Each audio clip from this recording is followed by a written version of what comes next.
give a minute and let people come into a place where you can see what's happening, right? Get Joe.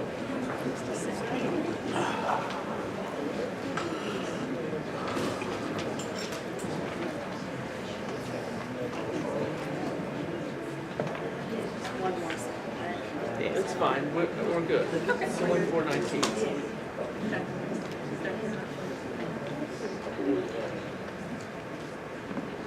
Alrighty, as the dust settles.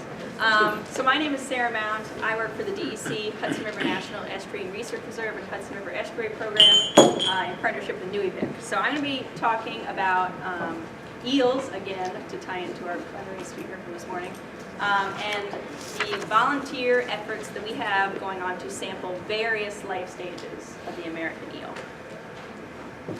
So we saw this graph this morning.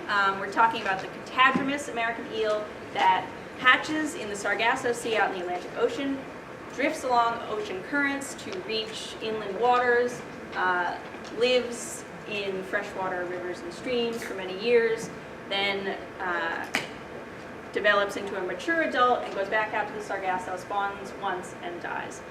So I'm going to be talking about the continental inland life stages of the eel and various life stages that we have volunteer monitoring going on. So for each life stage, I'm going to talk about the project and tell one or two quick data stories. So it's not everything we found, but just what we're doing and one or two things that we found. So we're going to start with glass eels, which is the life stage that has just arrived from the oceans. That's the one that Bowser was talking about this morning.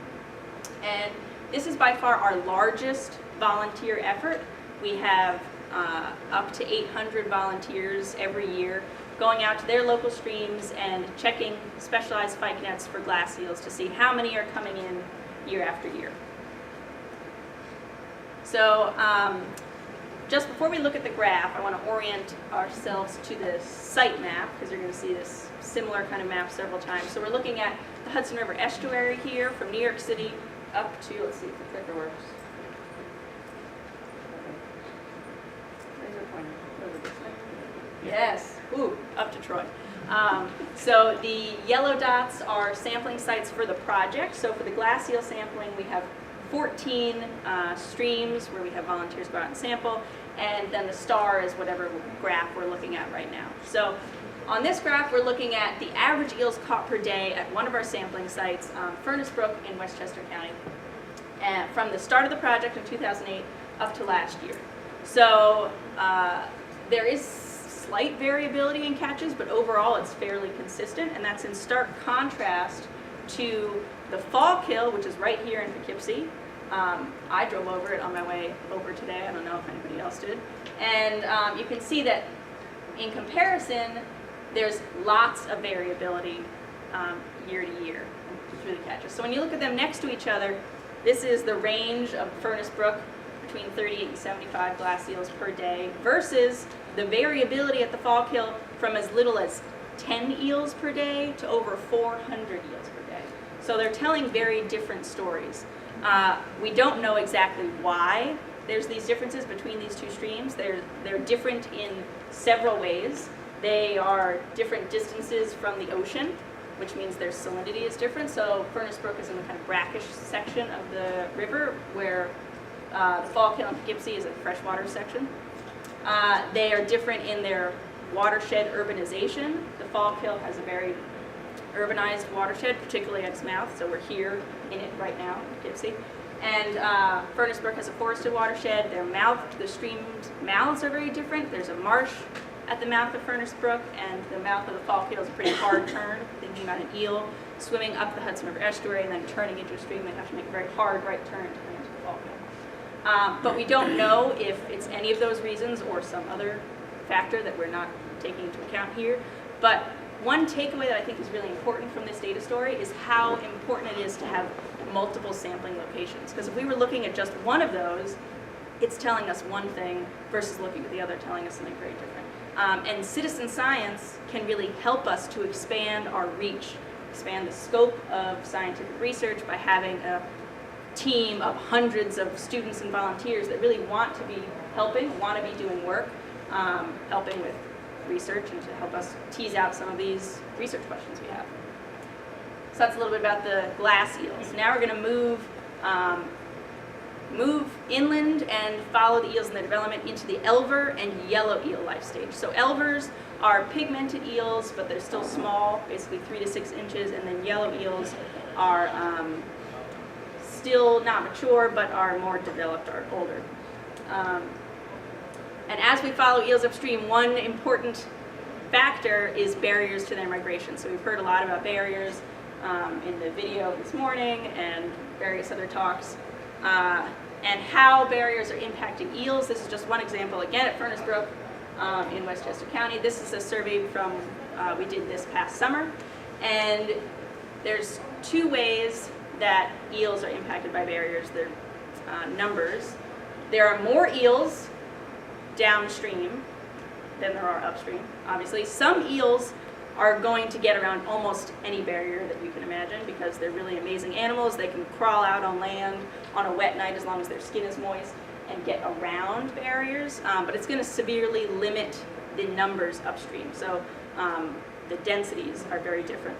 And then also size is different below and above the dam. So downstream you have more eels, but they're smaller, versus upstream you have fewer eels, but they're bigger. They tend to be the kind of larger female eels further upstream. And that's probably because only really big eels can get up around barriers. So what are we doing about this problem? We have another volunteer citizen science monitoring program to help eels get past barriers to their migration. So we have students and volunteers going out and checking eel ladders. So these are trap and pass devices that we build ourselves. It's all easily acquired materials, PVC in a bucket and some net.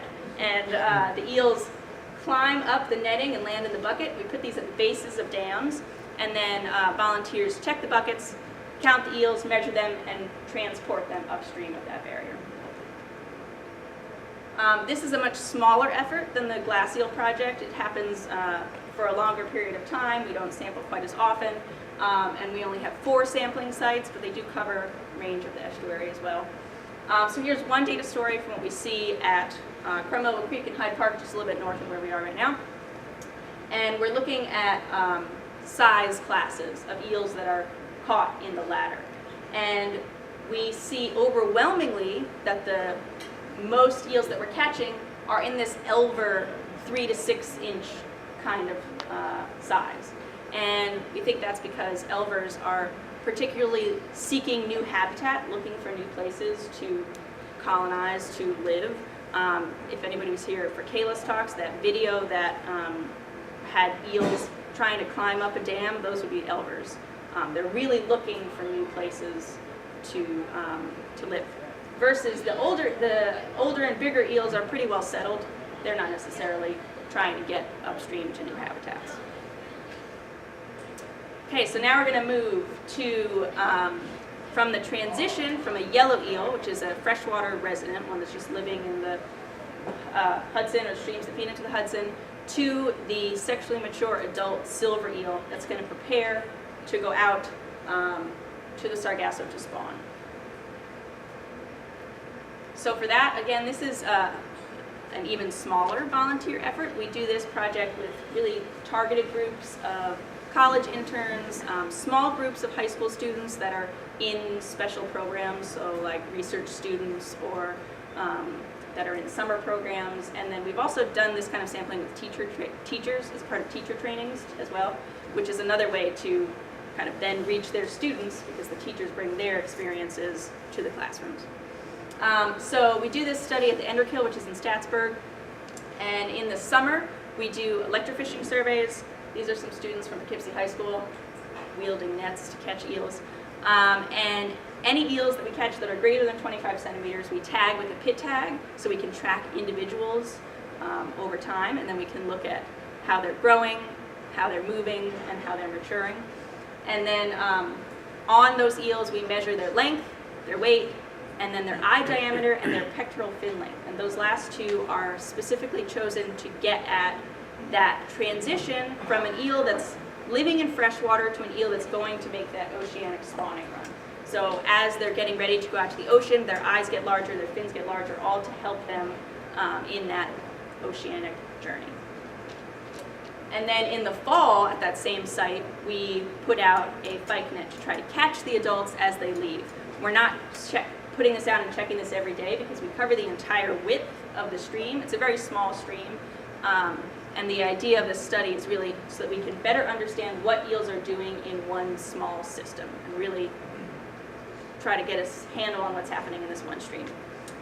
So we put the net out overnight in the fall when there's rain events, which is when eels are known to leave and head to the Sargasso, is rainy nights in the fall. It really helps them get out and get going.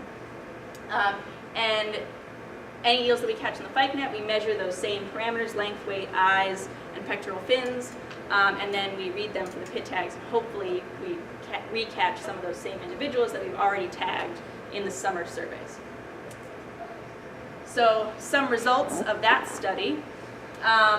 Since 2013, we've tagged 450 eels in a small stream, which is quite a lot, and keep adding more every year.